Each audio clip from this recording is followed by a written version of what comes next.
கொஞ்ச நாள் முன்னாடிலாம் ஒரு சில பேர் ஏதோ சொன்ன மாதிரி ஞாபகம் வந்துச்சு.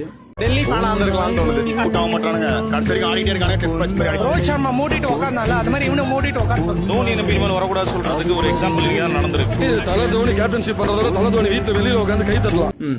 அப்படி பேசின மனுஷனா இன்னைக்கு 250 ஸ்ட்ரைக் ரேட்ல ஆடுறாரு. சிஎஸ்கே ஜெயிக்கிறதுக்கு ஒரு முக்கியமான காரணமா இருந்திருக்காரு. ஒரு விஷயம் மட்டும் எனக்கு புரியல. ஒரு மனுஷன் தூக்கி 6-4 நடிச்சா உங்களுக்கு எல்லாம் இனிக்குது. அதுவே அந்த மனுஷன் எதுவுமே அடிக்கலன்னா கசக்குதுல. ஒரு விஷயம் புரிஞ்சுக்கோங்க, 17 வருஷமா ஒரு டீம் கப் அடிக்கல.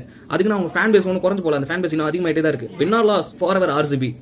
கண்டிப்பா ஒரு நாள் நாங்களும் கப் அடிப்போம். அவங்க ஹோப்ஃபுல்லா இருக்காங்க. ஆனா நம்ம ஏன் இல்ல கேட்டா 5 கப்புன்னு சொல்லிட்டு ஒரு சில பேர் காமிச்சிட்டு போறீங்க. நான் ஒரு உண்மையான சிஎஸ்கே ஃபேனா சொல்றேன். இந்த மாதிரியான பேசுற சிஎஸ்கே ஃபேன்ஸ்லாம் ஃபர்ஸ்ட் ஆர்சிபி கிட்ட போயிட்டு லாயல்ட்டி அப்படின்னா என்னன்னு கத்துக்கிட்டு வாங்க. என்ன ப்ரோ ஆர்சிபி சப்போர்ட் பண்ண ஆரம்பிச்சா வச்சுக்கோ, ஆர்சிபி சப்போர்ட் பண்றேன்னு வச்சுக்கோ. பட் லாயலா இருக்குன்னா என்னன்னு கத்துக்கோங்க ஃபர்ஸ்ட். வின் ஆர் லாஸ் அதுக்கு நான் அந்த டீம் தோக்கணும் விட்டு கொடுத்துட முடியுமா?